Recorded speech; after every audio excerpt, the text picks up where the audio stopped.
one of the things about thinking and feeling is that people can use them for really nefarious means. Like, because we're so susceptible to the changing of our inward states based on what's being presented to us, that people who have bad intentions can really do this. So one of the things traditionally that was understood, when you look at thinking and feeling, they're related basically to the emotions and to logic. So there's a relationship between the emotions and logic. And so when we have this kind of lack of knowledge of what's being done to us from others who might have real nefarious intentions in manipulating our internal states. So when we're unaware of that, we can really be used to, they can excite us and they can arrest our attention and take hold of us. It's a type of possession, really, if you think about it. So people can become easily possessed. Groups can become possessed. Whole entire nations can become possessed under the spell of people that know how to manipulate them when they have a type of unconscious vulnerability to these things. And so one of the things, this is what this great teacher taught, was that there's two classic models of emotional reprocessing, which illustrate how these differences in individual intellectual development are related to differences in emotional development. So one of the traditional ways of doing this was to rethink our likes and dislikes. And this is exactly what the verse is reminding us, that maybe you dislike a thing and in it is good for you. And maybe you like a thing and actually in it is harm for you. So this is actually telling us to reprocess the way we're thinking about things. And so if you look at what could be termed as emotional logic, so for instance, somebody does something to you and you feel sorrow about it, you feel sadness from it. And then that in turn leads to self-pity. So you feel like you're a victim. Somebody's harmed you. And then that leads to anger. So you start becoming angry. And then that leads to blame. So you're going to find a source of your anger. So you blame that person. And then that leads to rationalization, why you're doing it. Well, I'm justified in doing it. So that is a type of emotional logic where your feelings have really taken over.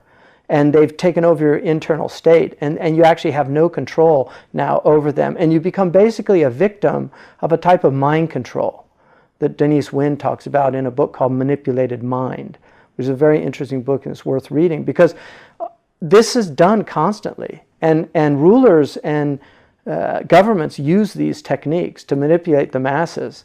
There's a Chinese manual for the emperor of how to control whole nations, and one of the chapters is translated as the art of letting all hell break loose. So there are times when governments will actually let what they call a purge. They'll let a society purge itself because they know there's so much pent up frustration that it's kind of bloodletting. So it's like when you lance a boil so that you can diffuse the poison. So these are all techniques, but there's another model which could be termed logical emotion, which is where you're really reprocessing your thoughts, and it's a way of thinking that you can detach yourself. So something's happened, somebody's done something to you, so you feel this sorrow, but then you detach yourself, so you step away from it. And really, what's going on inside me? Why do I feel, quote unquote, triggered? Like what's happening inside of me that this person has taken control of my inner state? So you detach yourself, pull yourself away from it, and then you reflect. And that actually can lead to compassion, where you begin to actually have a different response. That's a free person's response. The first is the default setting. So all of us have default settings. When you buy new technology, they're always on default settings, and then you have to read the manual, the operating manual, and then you can actually set them to suit what you need that thing for. Well, we also are come into this world with default settings. One of them is me, me, me. That's a default setting. That's why children scream when they don't get what they want. But you have to reset. And if you have good teachers, they'll help you, like, because you're like that new technology that they're going to reset the default setting and put it into something else. But the book, the operating manual for the human being is called the Quran.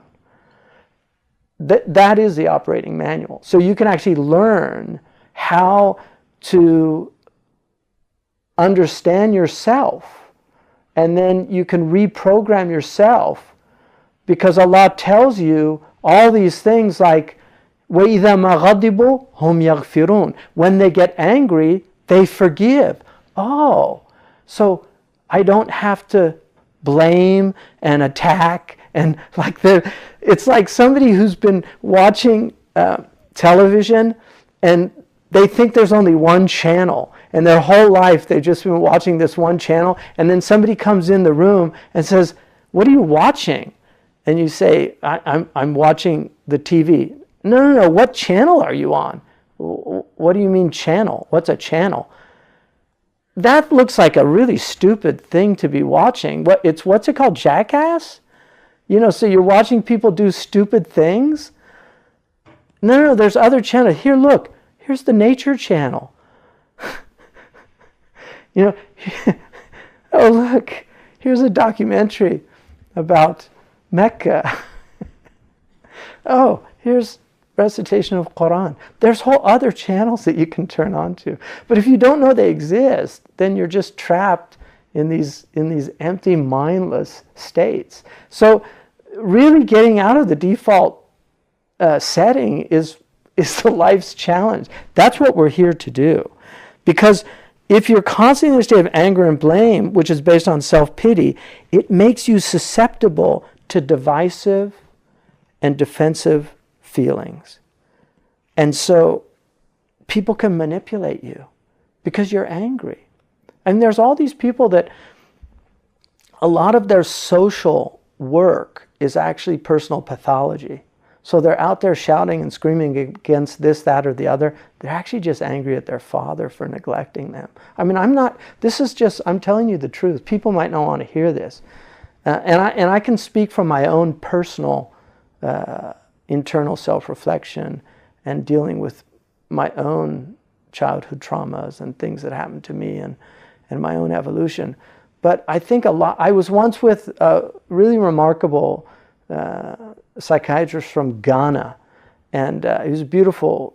He was from a traditional family. His father had been a scholar, but he had a PhD, and he had actually MD in psychiatry. And we were at a conference, and I won't say which Muslim group, but there was a Muslim group, and they had a series of speakers. And one of them, he was just shouting in such agitation, and he was really going on and on about this, that, and the other. And this man from Ghana, he said, "Isn't it tragic that people can use public platforms to express their personal pathology?" And I don't think it wasn't like backbiting, like he genuinely felt sorry for this person, like he could see that they weren't well, and that they had this public platform. And so that's a lot of what's out there, that just people aren't well. There's all these unwell people. And so we shouldn't allow ourselves to be psychologically manipulated by people that understand how to manipulate us, and they do it through these techniques. And so one of the ways that people are vulnerable to this internal manipulation is this tendency to mix likes and dislikes with judgments of good and bad. So that's why the Quran is telling us, maybe you like a thing and it's actually bad for you, and maybe you dislike a thing, it's actually good for you. So this is one of the ways that you can actually reprocess your feelings and judgments, by considering what is bad about what you like and what is good about what you dislike. And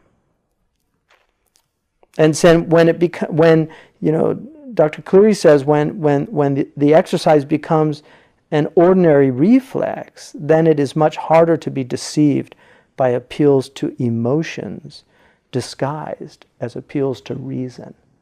It's a really important point, I think, that's being made, because both, individuals and groups can be fixated on things from outside, and this is real manipulation. And we're living in a time of manipulation. And let us not forget that the multitudes follow the Antichrist.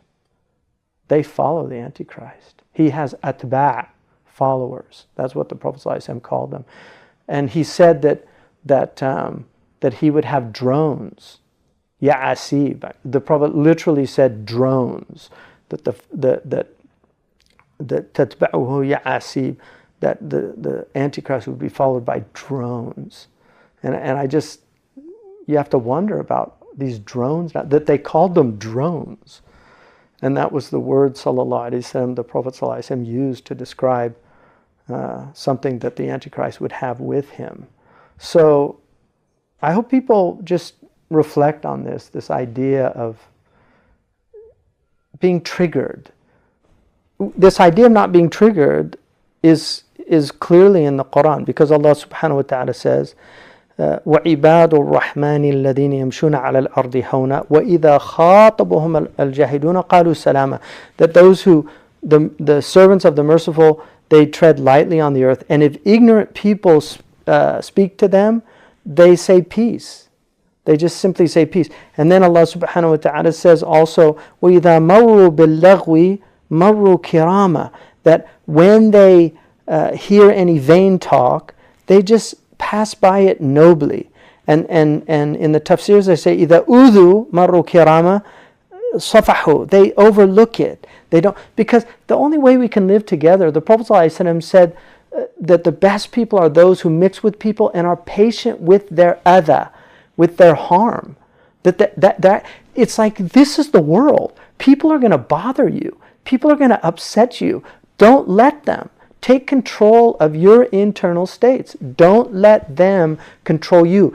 Because Allah has وَجَعَلْنَا بَعْضَكُمْ لِبَعْضٍ فِتْنَةً. We have made some of you a trial, a trigger for others. Will you show patience? That's what Allah says. We've made some of you a fitna, a trial for others. Will you show patience? So again, patience is moving from the default setting of impatience, of getting angry, of blaming, of feeling victimized, to moving to what Allah subhanahu wa ta'ala is given us in that operating manual. Here's how you need to reprogram from the default setting to the higher setting. Like, don't allow people to trigger you. Don't feel triggered. Don't even use the word, "You're triggering me." No, have control of your internal emotions and just recognize, who's that person? For me to allow that person to take control of my internal world? One of the things about, and this is something that Kierkegaard pointed out, he said, people demand freedom of speech as a compensation for lacking freedom of thought. That we have an internal world that we completely control if we learn how to control it. But if we don't, other people will control it. Don't let other people control your internal world. Take control of it. You can do it. It's called malakatun nafs. The Prophet ﷺ told us to take control of ourselves. Amsik lisanak, he said. Take control of your tongue. Right? I mean, the Quran tells us to take control of ourselves. Qu anfusakum. Save yourselves. Don't let yourselves take control of you. You take control of yourself. Don't don't let the elephant ride you. You ride the elephant. But if you let the elephant ride you, it'll crush you and destroy you. Don't let other people control you. Control yourself. And the only way you can do that is by reflecting. And that's why reflection is so important, about thinking, why am I getting upset? Why am I feeling this way? These are things that they're things that we can do. we wouldn't have been commanded to do it. I remember when I read with Murabt al-Hajj, the يجاهد نفسه لرب العالمين يتحلى بمقامة اليقين, which is in Ibn Ashir at the end of Sidi Abdul Wahid's beautiful text. And I said to him, it says, that يجاهد نفسه, he struggles with his self for the sake of the Lord of the world. I said, وَإِذَا غَلَبَتْهُ نَفْسُهُ, I asked Murabt al-Hajj, what if the self overwhelms you? He said, no, you have to fight it. That's the whole point. And he told me that Allah would not give us this taklif if it wasn't in our capacity.